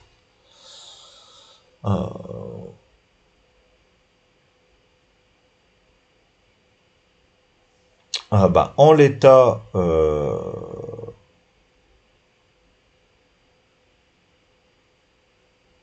je le vois pas.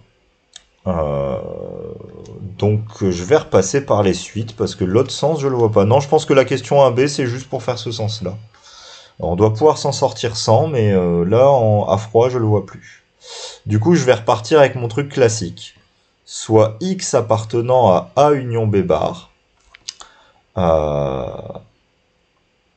Alors il existe une suite UN qui appartient à A union B le tout à la puissance n, tel que UN tende vers X, quand n tend vers plus l'infini. Et il faut que je montre que ce X est soit dans A bar, soit dans B bar.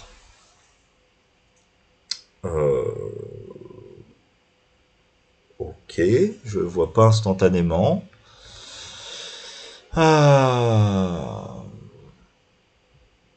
Alors, ce que je peux écrire, je vais l'écrire. On a donc que, comme j'ai fait à la question 1b en fait, pour tout n appartenant à grand T, j'ai UN qui appartient à A union B.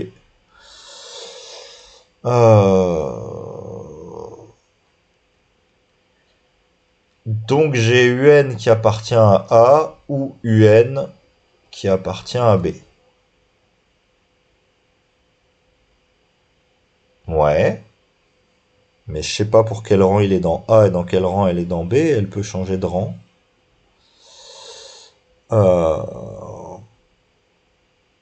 Ah, ok, d'accord. Ouais, bon.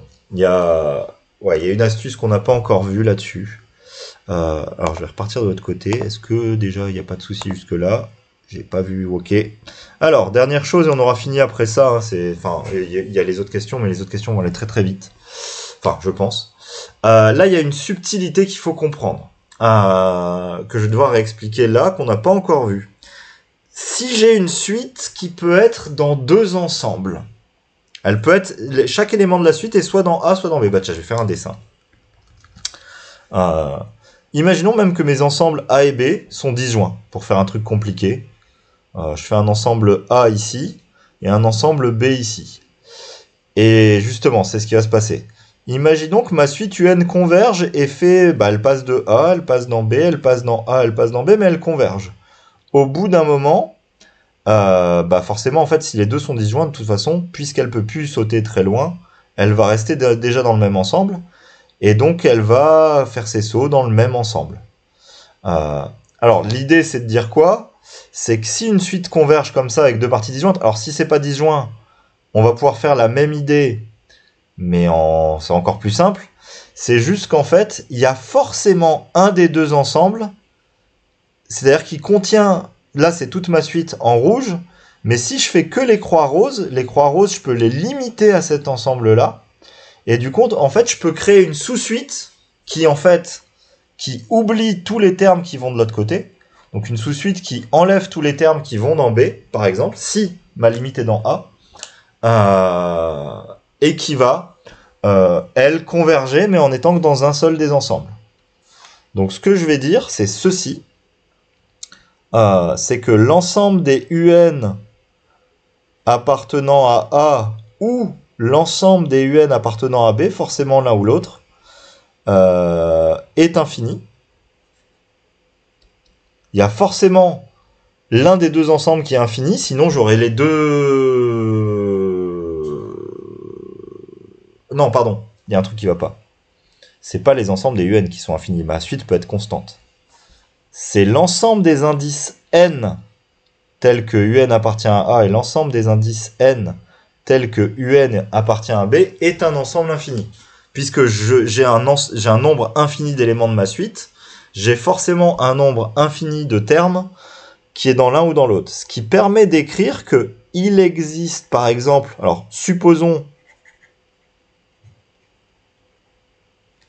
par exemple que pour coller à mon dessin que le nombre que l'ensemble de taille infinie, les deux peuvent être infinis, hein, mais que l'ensemble sur A est infini, je perds pas de généralité si j'inverse les lettres A et B. Supposons que l'ensemble est infini sans perte de généralité.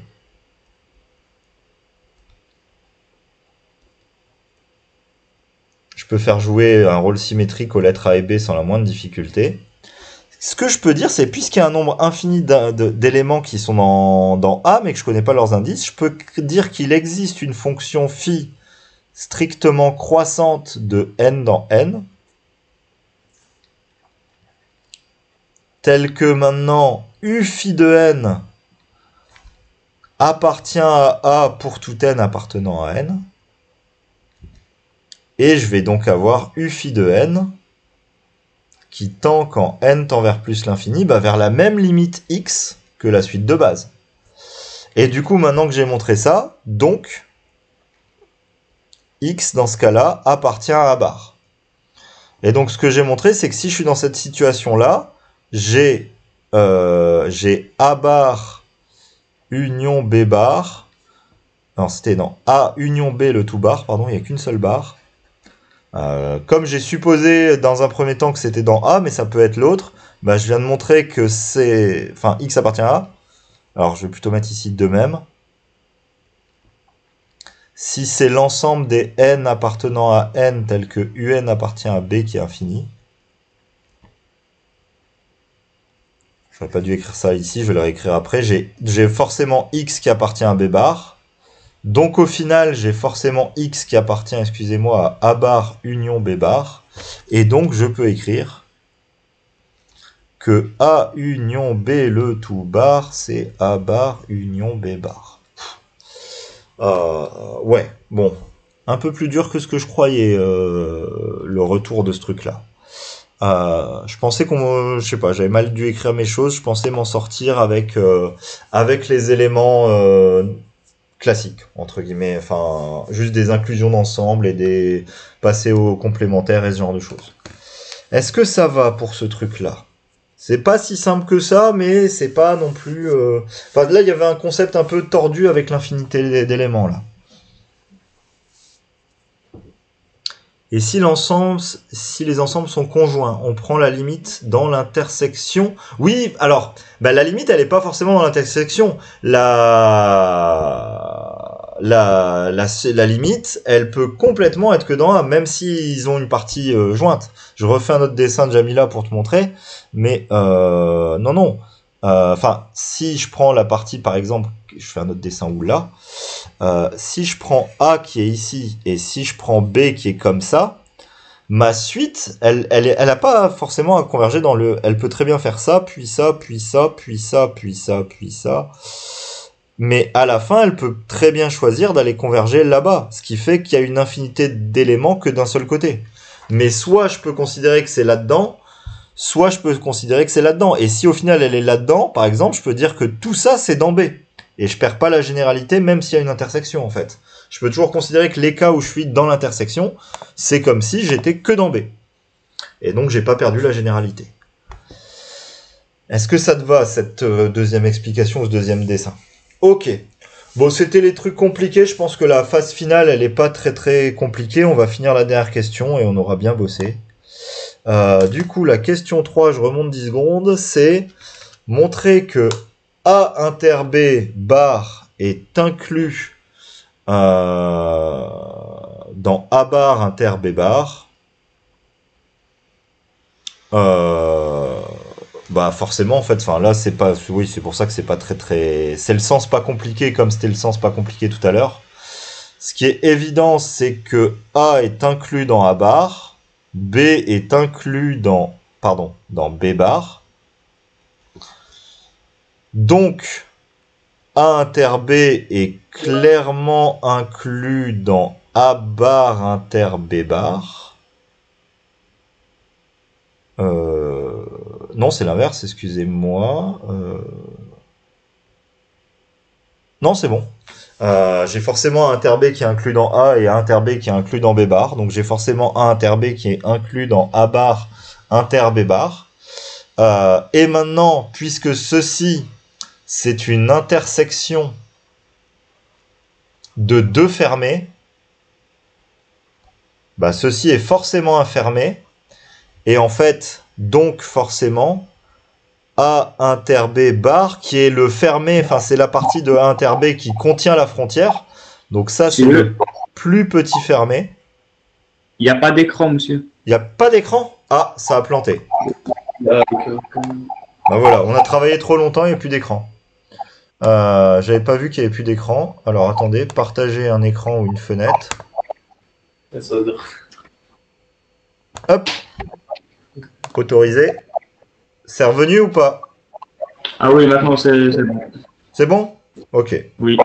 Oui, quand je repars de l'autre côté, vous êtes obligé de me le dire en vocal qu'il n'y a pas d'écran parce que je suis sur l'autre écran et je peux pas faire de partage. Enfin, je peux pas couper en deux sinon j'ai vraiment plus de place pour écrire.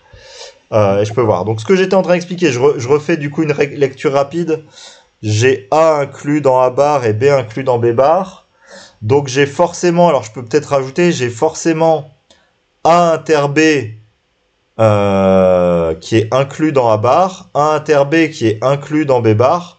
Donc j'ai forcément A inter B qui est inclus dans A bar inter B bar. Forcément. Et donc maintenant, ce que je peux dire, c'est une deuxième chose, c'est que l'ensemble écrit comme ceci. C'est l'intersection de deux fermés, donc c'est un fermé. Et en fait, l'adhérence de A inter B, c'est le plus petit fermé contenant A inter B. Enfin, on ajoute juste à inter B sa frontière. Donc ceci est forcément inclus dans ceci.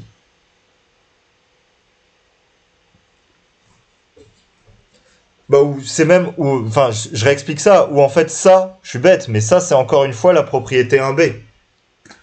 On avait dit que si A est inclus dans B, j'ai que A bar est inclus dans B bar, c'est vraiment le même concept que la question 1B. Donc on n'a que 3A, ça nous dit que A inter B est inclus dans A bar inter B bar. Et là, on arrive à la question 3B. Montrer à l'aide d'un exemple que l'autre inclusion n'est pas forcément vérifiée. On pourra prendre E égale R. Donc en fait, ils veulent juste aller en dimension 1 et juste travailler avec des...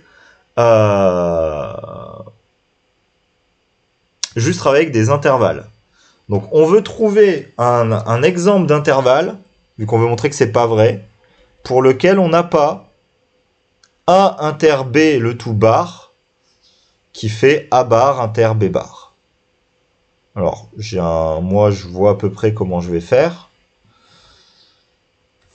A, je vais dire que par exemple c'est un ensemble AB comme ça, donc je vais me mettre ici en A et je vais mettre un intervalle B comme ça. Donc ça c'est ma partie A. La partie B, alors je veux que, en gros je veux créer un problème avec l'intersection, mais pas avec l'intersection des bords. Du coup en fait pour B je peux prendre n'importe quoi, je vais le prendre fermé par exemple au bord, je m'en fiche. Je veux juste pas inclure B, alors je remets un B ici, je fais un espace pour montrer que les deux sont pas inclus, et je vais jusqu'à un autre point C. Avec bien sûr, je prends mes trois réels, un BC strictement plus petits les uns que les autres pour que ça marche bien. Ce qui se passe, c'est que instantanément, A bar ça devient AB fermé, B bar ça devient BC fermé, du coup A bar inter B bar ça devient le singleton B. Je me suis arrangé pour que les deux bords se touchent en fait. Mais si maintenant vous vous rendez compte de ce qui se passe, quand je vais faire A inter B, A inter B c'est l'ensemble vide. Et je suis désolé, mais l'ensemble vide, son adhérence c'est l'ensemble vide. S'il n'y a pas d'éléments dedans, je peux pas prendre d'éléments, je peux pas faire de suite. Du coup, dans ce cas-là, si je prends deux intervalles dont l'intersection est vide, entre guillemets, A inter B bar est vide, et du coup j'ai ça qui est différent de A inter B bar.